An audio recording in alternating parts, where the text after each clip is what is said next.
I was sitting in the doctor's waiting room when my phone rang. It was my only daughter, Angela. Her voice sounded strange, almost cold, as she said, "Mom, we're going on a trip to Europe tomorrow. I already sold your beach house and your car. We needed the money. Bye." And she hung up just like that. 45 years raising her, sacrificing for her, and she discarded me like garbage. But I took a deep breath and smiled, because there was something my dear daughter didn't know. My name is Antonia Brooks. I'm 71 years old, and until that moment, I thought I knew my daughter. I had become a widow 6 months ago. My husband, Robert, had passed away from a heart attack while we were eating breakfast, just as we had done every morning for 45 years. That morning, he had served me coffee with cream and toast. As always, he had kissed my forehead and said, "Good morning, my love." Those were his last words. Since then, Angela had been more present in my life, or so I believed. She came to visit 3 times a week. She helped me with the funeral arrangements and accompanied me to the grocery store. She even suggested I see a doctor for a general checkup. "Mom, you need to take better care of yourself now that you're alone," she'd say with that smile I thought was love, but now I understood was for convenience. The beach house had been our sanctuary for years. Robert and I bought it when Angela was 15, with a lot of hard work and sacrifice. Every summer we'd go there, building memories, celebrating birthdays and Christmases. Angela would bring her boyfriends and later her husband Edward. I would cook for everyone, clean, and do the laundry. It was our family tradition. I never thought she'd see it as just money. And the car? That old Ford pickup truck Robert cared for like his own child. He'd wash it every Sunday, change the oil religiously, and always park it in the same spot under the shade of the tree. Angela knew what that truck meant to me. It was the last thing I had left of him. His scent still lingered on the seats. When she hung up, I stayed there on that uncomfortable green plastic chair, surrounded by other sick people, and for the first time in months, I didn't cry. Something strange happened inside me, a calm I hadn't felt since Robert's death. Because in that moment, I remembered something I had completely forgotten. 3 days before he died, Robert had handed me a manila envelope. "Antonia, put this in the drawer of your dresser. If something happens to me, open it after a while, but only when you feel ready." I had put it away without much thought. After the funeral, with so much grief and so many arrangements, I simply forgot. But there it was, waiting for me at home. The nurse called me to go into the office. The doctor examined me and said I was in good health for my age, that I just needed to rest more and eat better. I nodded and smiled, but my mind was elsewhere. I was thinking about that envelope, about the coldness in Angela's voice, and how Edward was probably behind all of it. He had never liked me. He always saw me as a nuisance. I left the office and walked slowly to the bus stop. I no longer had a car, according to Angela. But as I waited, I couldn't help but smile. There was something poetic about all of this. My daughter thought she had left me with nothing, but what she didn't know was that Robert, my dear Robert, had always been a man who planned ahead. The bus arrived and I sat by the window. I watched the city go by. The houses, the stores, people rushing everywhere, all with their own tragedies, their own secrets. I had my own too, and I was about to discover them. When I got home, I went straight to my room. I opened the dresser drawer, and there was the manila envelope, exactly where I had left it. My hands trembled slightly as I picked it up. I could feel there were several documents inside. Robert had written my name on the front in his neat handwriting. I sat on the bed we had shared for so many years and took a deep breath. It was starting to get dark outside, and the house was filling with those familiar shadows that no longer scared me. I opened the envelope slowly, as if unwrapping a birthday gift. What I found inside would change everything. What I found in that envelope took my breath away. There were legal documents, deeds, bank certificates, and a handwritten letter from Robert. My eyes filled with tears as I read his familiar handwriting. My dear Antonia, if you are reading this, it means I am no longer with you. Forgive me for not telling you everything while I was alive, but I wanted to protect you from worries. Over the years, I invested our savings in properties and businesses. We don't just have the beach house. We have 6 other properties, including the apartment building where Angela and Edward live. We also have shares in 3 companies that are worth more than you can imagine. You are rich, my love. You always were rich, but now you are on paper too. My hands trembled as I looked through the documents. There were deeds to houses in different city neighborhoods, a downtown condo, a small motel on the coast, and indeed, the 20-story apartment building where my daughter lived. Robert had been the silent owner for the past 10 years, but had put everything in the name of a company I didn't know about. And according to the papers, I was the sole heiress of that company. There were also bank statements for accounts I never knew existed, with numbers that seemed unreal. Robert had been a bus driver for 40 years, but apparently he had also been a very smart investor.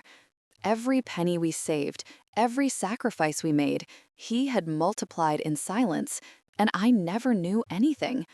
In the letter, Robert explained that he had kept it all a secret because he didn't want me to worry about money or for Angela to know about our real financial situation. You know our daughter Antonia. If she knew we had so much money, her attitude would change. I want her to love us for who we are, not what we have. What irony. Our daughter had left us thinking we had nothing, when in reality, we had everything. That night, I couldn't sleep. I walked around the house, touching the old furniture and the knickknacks Angela had always criticized for being outdated.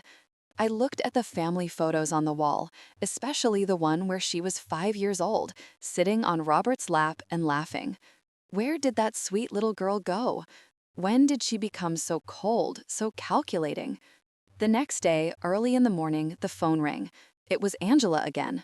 Her voice sounded different, softer, but I had already learned to be wary of those shifts in tone. "Mom, how are you? I wanted to tell you we already transferred the money from the house and the car. We deposited your share into your account. It's not much, but it'll help you live for a few months while you look for something smaller." "My share?" I asked, keeping my voice calm. "Yes, Mom. We obviously weren't going to leave you with nothing. We gave you 30%. That's fair, right? We need the money for our investment in Europe. Edward has an incredible business opportunity over there." 30% of my own things? How generous. "I see, honey. And when do you leave?" "This afternoon. Our bags are already packed. We'll be gone for at least 6 months, maybe more if the business goes well. But don't worry, Mom. When we get back, we'll help you find a small apartment, something that fits your needs." Fits my needs? As if she knew what my needs were. "Okay, Angela, have a safe trip." "Oh, Mom, I knew you'd understand. You've always been so compassionate. We love you so much." And she hung up. I stood there with the phone in my hand, and for the first time in months, I laughed. I laughed like I hadn't since Robert died.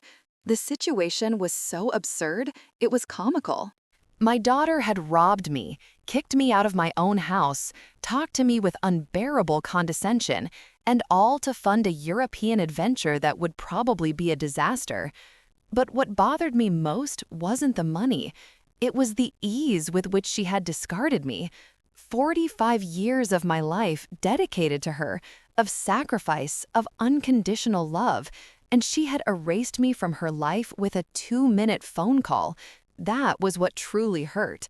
I checked my bank account online. Sure enough, they had deposited an amount that probably seemed generous to them, but to me was a mockery. They had sold the beach house for much less than it was worth, likely because they needed the cash quickly, and they had sold Robert's truck for a pittance. That afternoon, from my window, I watched Angela and Edward load their suitcases into a cab. He was carrying 2 huge suitcases. She had a very expensive-looking carry-on bag. I watched them laugh, kiss, and make plans. They looked like 2 teenagers excited for an adventure. They never looked toward my window, never said goodbye. When the cab drove away, I sat in the kitchen with a cup of tea and Robert's documents spread out on the table. I had to make some decisions. I could call a lawyer, reclaim my properties, and get back everything they had taken. But something told me there was a better way to handle this, a more educational way. I called Mr. Peterson, the lawyer who had handled Robert's affairs. He had been at the funeral, had given me his condolences, and had told me to call if I ever needed anything. Well, now I needed him.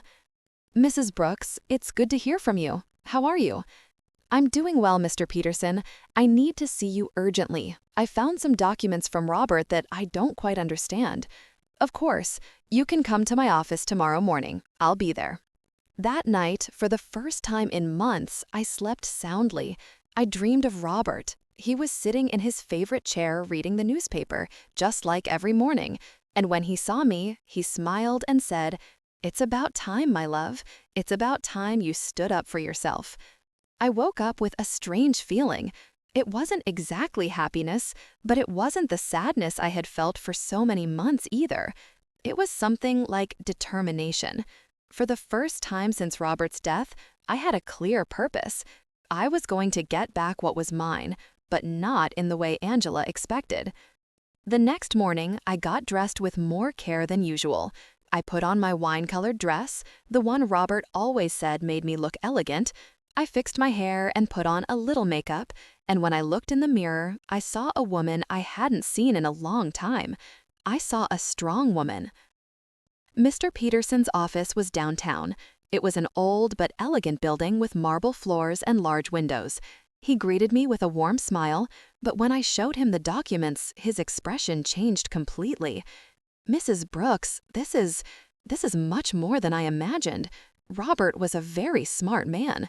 Look, according to these papers, you are the owner of—" "I know, Mr. Peterson. I've already reviewed them. What I need to know is what I can do legally."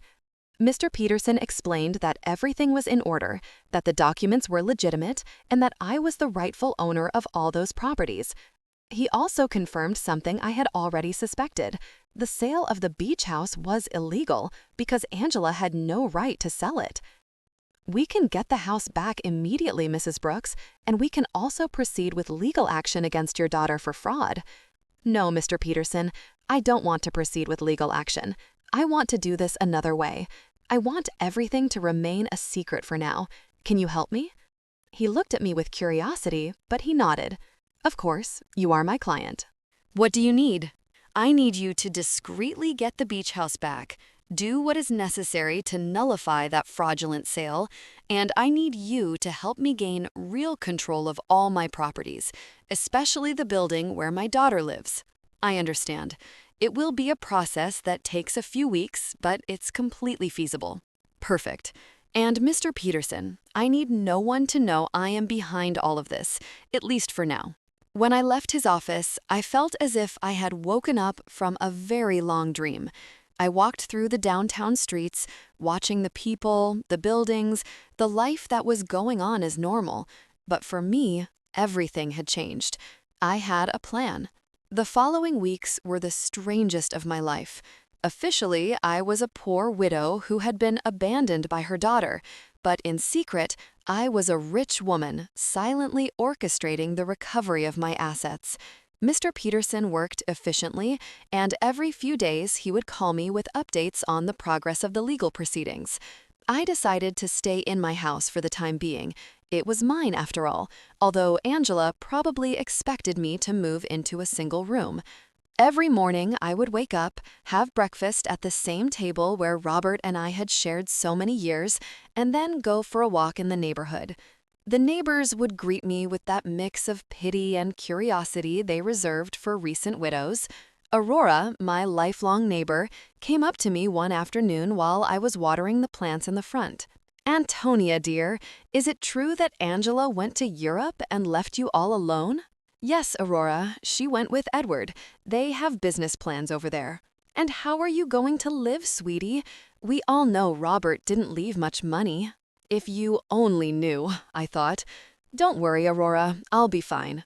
Do you need anything? I can bring you some food, help you with groceries. You're very kind, but I'm fine, really. Aurora looked at me with that expression I knew well.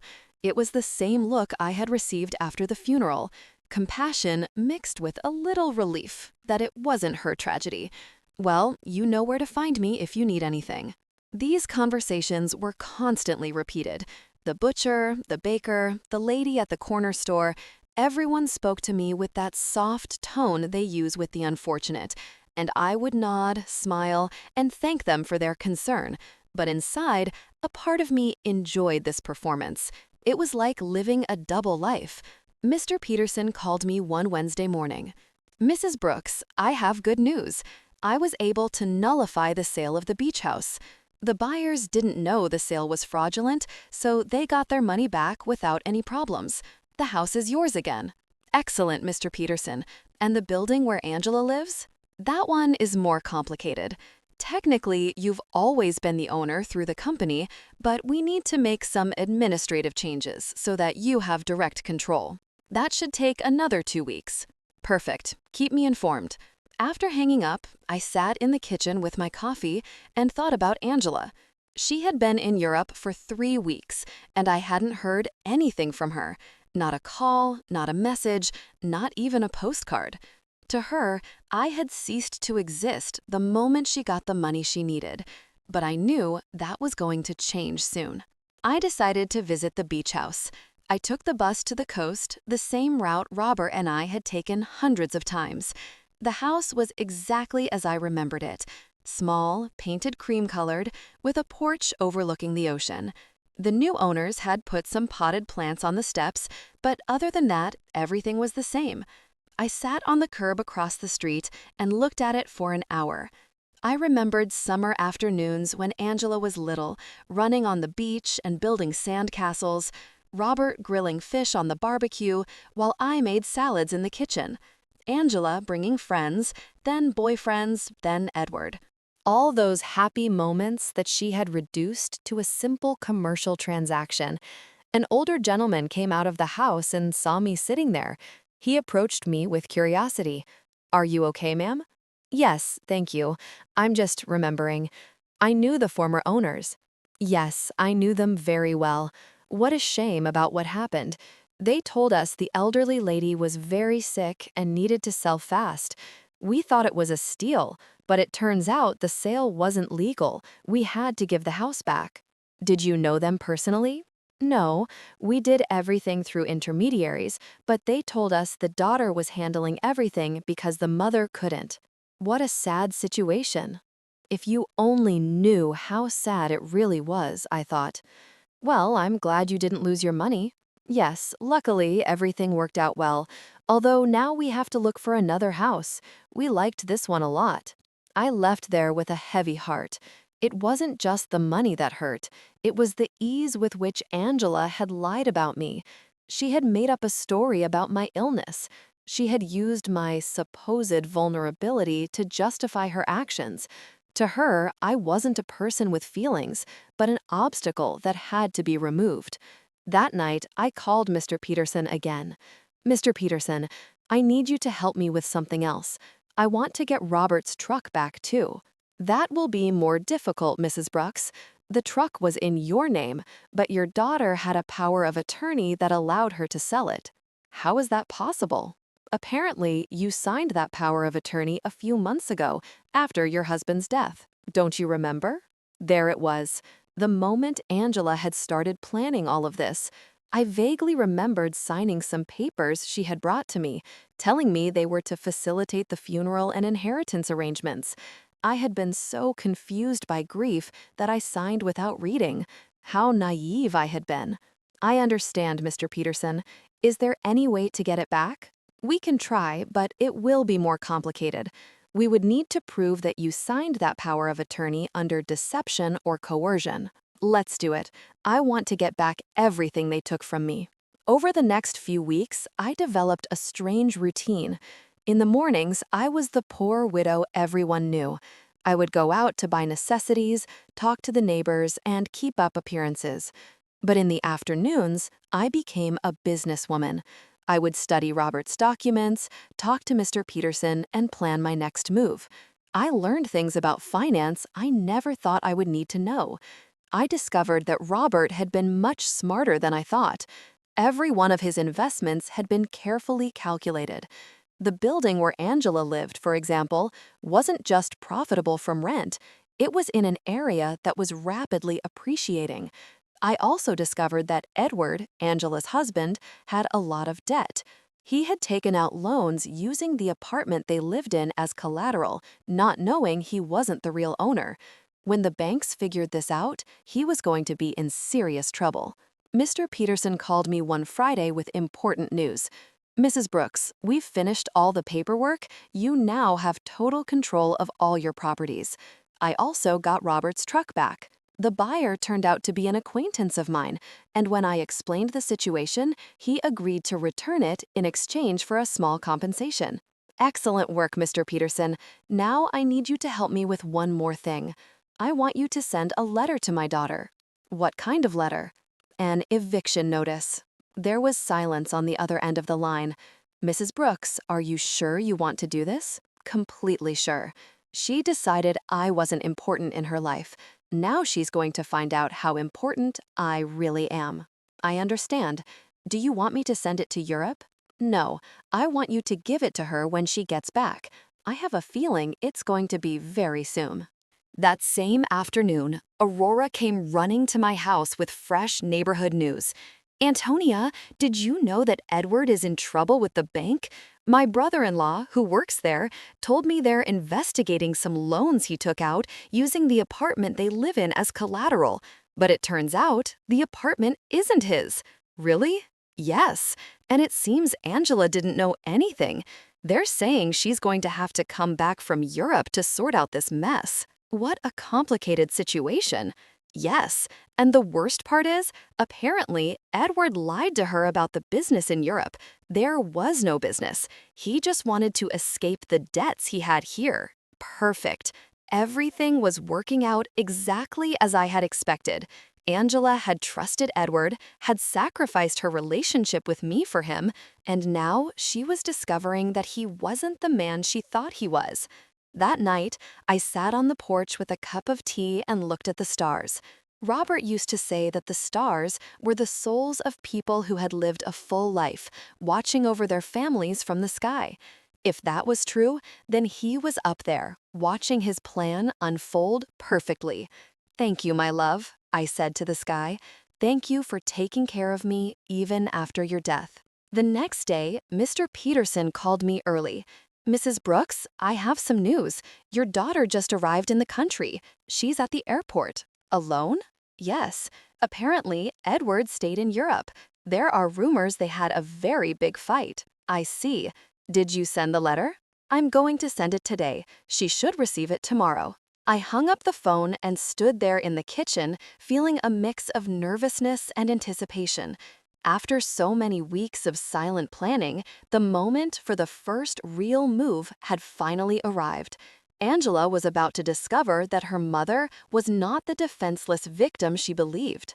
Angela arrived at her apartment on Tuesday night. I knew this because Aurora, who seemed to have informants throughout the neighborhood, came to tell me the next day. "Antonia, your daughter came back last night. I saw her go in with one suitcase, but she looked terrible, pale, with dark circles under her eyes, as if she had been crying the whole flight." "Alone?" "Completely alone. And something strange, Antonia. When the doorman asked her for the keys, she didn't have them. She had to ask the superintendent to let her in with the emergency copy." "Interesting. Edward had the keys, which meant he had probably decided not to come back. Or maybe Angela had discovered something about him and had fled. In any case, my daughter was back, and very soon she would receive my little welcome gift." Mr. Peterson called me that same afternoon. "Mrs. Brooks, the letter was delivered an hour ago. The doorman confirmed that your daughter received it in person." "Perfect. How long did we give her?" 30 days to vacate the apartment as per legal standards. "But, Mrs. Brooks, are you sure you want to do this? She is your daughter, after all." Mr. Peterson, my daughter kicked me out of my own house with a 2-minute phone call. She sold my things without asking. She treated me like garbage. Now she's going to learn that actions have consequences. I understand. I just wanted to make sure you had considered all the implications. I have considered them, Mr. Peterson. All of them. That night, I couldn't sleep. I stayed awake imagining Angela's face when she read the letter. The initial confusion, then the disbelief, then the panic. She would probably think it was a mistake, that someone was trying to scam her. But when she called to verify, she would discover that everything was completely legal. The next day, as if she had been waiting for my call, the phone rang at 8 o'clock in the morning. It was Angela, and her voice sounded desperate. Mom, I need to talk to you urgently. Good morning, honey. How was Europe? Mom, I don't have time for that right now. I received a very strange letter yesterday. It says I have to vacate my apartment in 30 days. It must be a mistake, right? Do you know anything about this? An eviction notice. How strange. From whom? From a company I've never heard of. It's called... Wait, let me find the letter. Robert Investments, Inc. Do you know this company? Robert had used his own name for the company. How poetic. No, honey, I've never heard that name. Are you sure the letter is legitimate? That's what I want to find out. Mom, I need you to help me. I don't know what to do. Edward left me in Europe. He ran off with another woman, and now I come back to this. I don't understand what's happening. There was the confirmation. Edward had abandoned her. Probably when the money ran out, or when he realized that the legal problems at home were more serious than he thought. Poor Angela. She had sacrificed her family for a worthless man. I'm so sorry, honey. Where are you now? I'm in the apartment, but I don't know for how long. Mom, can I come see you? I need to. I need to talk to someone. I don't have anyone else. The irony was perfect. Now that she was left without the man for whom she had abandoned me, she remembered she had a mother. Of course, honey. Come over whenever you want. I'm on my way. I hung up the phone and looked at myself in the mirror. I had to be perfect for this performance. I put on my most conservative gray dress, tied my hair in a simple bun, and practiced my expression of a worried but resigned mother. When Angela arrived, she would see exactly what she expected to see: a poor, vulnerable widow who had been abandoned by her own daughter. Angela arrived an hour later. When I opened the door, I was surprised at how bad she looked. She had lost weight, had deep circles under her eyes, and her expensive clothes looked wrinkled and unkempt. Her eyes were red from crying. "Mom," she said, and for a moment I thought she was going to hug me, but she stopped as if she suddenly remembered how things had ended between us. "Come in, honey. Do you want some coffee?" "Yes, please." We sat in the kitchen, at the same table where I had read Robert's documents weeks ago.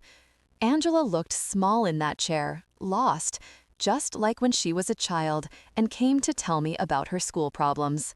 "Mom, I'm so sorry for the way I left. I know I didn't treat you well." "It's in the past, honey." "No, it's not. I treated you badly. I said horrible things. And now," her voice broke, "now I have no one." "What happened with Edward?" "He left with a 25-year-old hotel waitress in Paris. It turns out there was never any business in Europe. It was all a lie. He just wanted to escape the debts he had here and use the money from the sale of your house to fund his adventure." "All the debts?" "Yes, Mom, so many debts. It seems he had been taking out loans for years, using the apartment we lived in as collateral. But now I find out he wasn't the owner of the apartment." "How is that possible?" Here was my opportunity. "I don't know, honey. Property matters are very complicated. The problem is that now the banks are coming after me for his debts. They say since we were married, I'm also responsible. And on top of that, this eviction notice. Mom, I don't know what to do. I don't have money. I don't have a job. I don't have anywhere to live." She started to cry. Real tears of genuine desperation. And for a moment, my mother's heart softened. I wanted to hug her, console her, tell her everything would be okay. But then I remembered the coldness in her voice when she called me from the doctor's office, the ease with which she had discarded me, the way she had talked to me as if I were a burden. Did you talk to a lawyer about the letter? I don't have money for a lawyer, Mom. We spent all the money in Europe. Edward took what little was left when he ran off with that woman. So what are you going to do? I don't know. I thought maybe I could stay with you for a while, just until I find a job and can get a small place to live. There was the question I had been waiting for. After kicking me out of my own house, after selling my things, after treating me like garbage, she now wanted me to rescue her? She wanted the poor widow she had created to save her from the consequences of her own actions. Of course, honey, this will always be your home. Angela looked at me with surprise, as if she hadn't expected it to be so easy. Really, Mom? After everything that happened? You are my daughter, Angela. That will never change. She got up, and this time she hugged me. It was a desperate hug, from someone drowning and clinging to the only thing they could find. I hugged her back too, but not with the unconditional love from before. Now there was calculation in my embrace, strategy. Thank you, Mom. I promise I'll find a job soon. I won't be a burden. Don't worry about that now. Rest, recover, and then we'll see what your options are. Angela left that afternoon to get some things from her apartment. I stayed in the kitchen, thinking about how easy it had been. She had come to me exactly as I had planned. Broken, desperate, with no options. And best of all, she suspected nothing. To her, I was still the poor, abandoned mother who needed her compassion. But this was only the first part of my plan. Having her live with me would give me the perfect opportunity for the next phase. I was going to let her settle in, feel safe, and believe she had found a refuge in my house. And then, when she least expected it, I was going to teach her the difference between being poor by choice and being poor by consequence. That night, I called Mr. Peterson. Mr. Peterson, I need you to do something else for me. Tell me, Mrs. Brooks. I want you to investigate Edward's debts. I want to know exactly how much he owes, to whom, and what legal options I have to separate them from my daughter. That will take time, but it's feasible. Perfect. And, Mr. Peterson, I want you to keep this in absolute secret. No one can know I am behind this investigation. Of course, Mrs. Brooks. May I ask what your final plan is? My plan, Mr. Peterson, is very simple. I'm going to save my daughter. But first, she has to understand what it truly means to hit rock bottom. When I hung up, I poured myself a glass of the wine Robert had been saving for special occasions. It had been a long time since I'd had a special occasion like this one. The game had begun, and for the first time in months, I had all the good cards in my hand. Angela moved into my house the next day. She arrived with 2 suitcases and a cardboard box, all that was left of her previous life. I watched her unpack in her old room, the same one she had slept in during her teenage years, and I could see the humiliation in every one of her movements. She had gone from living in a luxury condo to taking refuge in her childhood bedroom. Mom, I found this in the apartment, she said, showing me a manila envelope. It was among Edward's things. It has your name on it. It was another of Robert's envelopes. My heart sped up, but I kept my composure. My name? How strange. Yes, look. She showed me the envelope. Indeed, it had my name written on it in Robert's handwriting. But this envelope was different from the one I had found in my dresser. This one was smaller, newer. Maybe Edward found it among Dad's things when he died and forgot to give it to me. It's possible. Can I see it? I opened the envelope in her presence. Inside was a short letter and a small key. The letter said, Antonia, if you are reading this after having received the main envelope, it means our daughter is going through a difficult time. This key opens a safety deposit box at the Central Bank, downtown branch. The number is 247. There is something there that can help you help her, but use it wisely. With eternal love, Robert. Angela read the letter over my shoulder. A safety deposit box? Dad had a safety deposit box? I had no idea. I didn't either, I lied. Your father never told me about this. Do you think we should go see what's in there? I don't know, honey. Maybe it's better to leave things as they are. But Mom, maybe there's something important in there. Documents or, I don't know, maybe something valuable that can help us. The desperation in her voice was palpable. Angela was clinging to any possibility of finding a way out of her situation, and I was going to let her cling a little longer before I showed her the complete reality.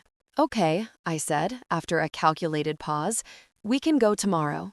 That night, Angela and I had dinner together for the first time in months. She had cooked, trying to be useful, but the food tasted of guilt and desperation. She told me more details about what had happened in Europe, and each story was worse than the last. Edward lied about everything, Mom, not just the business, but the debts too. I thought he only owed a little bit of money, but it turns out he owes over $100,000. And the worst part is, he used my name for some of the loans without me knowing. How is that possible? He forged my signature. When I married him, I gave him some documents to handle the banking for our joint account. I never thought he'd use them for this. Do you have any way to prove you didn't know? I don't know. It's all so complicated. The banks say that since we were married, I'm responsible for all his debts anyway. And the divorce? I don't even know where Edward is now. He just disappeared. His phone is disconnected. He doesn't answer emails. Nothing. It's as if he vanished. Perfect. Edward had run away like the rat he had always been, leaving Angela to face the consequences of her actions alone. In a way, he had done me a favor. Now my daughter was experiencing exactly what I had felt when he abandoned me. Betrayal by someone she had completely trusted. I'm so sorry, honey. I didn't know things were so bad. I didn't either, Mom. I thought Edward loved me, that we were going to build something together. But it turns out I was just an easy way for him to get money and documents. Angela started to cry again. How could I have been so stupid? How did I not realize who he really was? It was tempting to tell her that I had seen the signs from the beginning, that I had tried to warn her, that Edward never seemed trustworthy. But that would have broken my facade as a compassionate and vulnerable mother. Love can be blinding sometimes, honey. Don't blame yourself. But Mom, I didn't just ruin my life, I ruined yours too. I treated you horribly. I took your house, your truck, your things, and all to give to a man who abandoned me at the first opportunity. Now we're two poor women trying to survive because of me. It's in the past, Angela. We'll be okay. No, it's not. Now we're both in trouble because of my mistakes.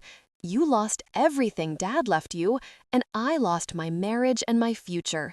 We're two poor women trying to survive. If she only knew, I thought, that at this very moment, I had more money than she could possibly imagine, that I was the owner of the building where she lived, that I could solve all her problems with a single phone call. But it wasn't time yet. The next day was Sunday, and we had planned to visit the beach house together for the first time since I had gotten it back. Angela hadn't wanted to go before, saying she needed time to process everything that had happened. Are you ready? I asked her as we got into the truck. I think so. The trip was silent, but comfortable. When we arrived, Angela stood for a moment in the truck, looking at the house where we had spent so many family summers. It looks exactly the same, she said finally. Some things don't change, but others do. I am not the same person who sold this house. We went in together. The house was clean and tidy, exactly as Robert and I had kept it for years. Angela walked through each room, touching the furniture and looking at the family photos that hung on the walls. Mom, I want to apologize. You already apologized, honey. No, I want to apologize specifically for this house, not just for selling it, but for reducing all our family memories to a commercial transaction. It's forgiven. This house represents 40 years of family summers, of birthdays, of Christmases. Dad built that porch with his own hands. You planted that garden. I learned to swim at that beach, and I turned it all into money to fund the adventure of a worthless man. She sat on the sofa where Robert used to read on Sunday mornings. Do you know what hurts me the most? What? That when I sold it, I didn't feel anything. It was just another property. Now, being here again, I can feel Dad in every corner. I can hear his laughter, smell his morning coffee, see his reading glasses on the table. He is here, Angela. He has always been here. I know, and I also know that he is proud of how you handled all of this. We spent the whole day at the house, cooking together, cleaning, and fixing small details. It was like a ritual of reconnection, not just with the place, but with the values that place represented. When the sun began to set, we sat on the porch Robert had built, looking at the ocean. Mom, I have a proposal. What is it? I want us to turn this house into a temporary shelter for women who are leaving situations of domestic violence, a place where they can stay while they rebuild their lives. It was the perfect proposal. Robert would have loved the idea that his beach house would serve to help other families. I think that's a beautiful idea, honey. We can use some of the foundation's resources to maintain it, and I can oversee the program through my job. Are you sure you want to turn our family sanctuary into that, Mom? The best sanctuaries are the ones that are shared. Dad always said that a house isn't truly a home until it opens its doors to other people who need love. He was right. Robert had always been generous with our home, inviting relatives, friends, and neighbors who needed a place to stay. We returned home that night with a new project and a completely renewed relationship. We were no longer mother and daughter united by obligation or need. We were two women who had consciously chosen to build a life together based on love, respect, and a common purpose. That night, before falling asleep, I spoke to Robert in silence. We did it, my love. Our daughter finally understood what truly matters. And for the first time since his death, I felt he answered me. I always knew you would. You're both stronger than you think. Justice had arrived not as revenge, but as education, not as punishment, but as transformation. And in the end, we had both gained something much more valuable than money. We had gained an authentic relationship built on a solid foundation that no future crisis could destroy. Did you like my story? And which city are you listening from? Let's meet in the comments. If you liked the story, you can support me by sending a super thanks so I can keep bringing more stories like this. Thank you so much for your sweet support. I'm looking forward to your comments on the story. On the screen, you can see 2 new life stories that I highly recommend. There's so much more on my channel. Don't forget to subscribe. See you in the next life story. With love and respect.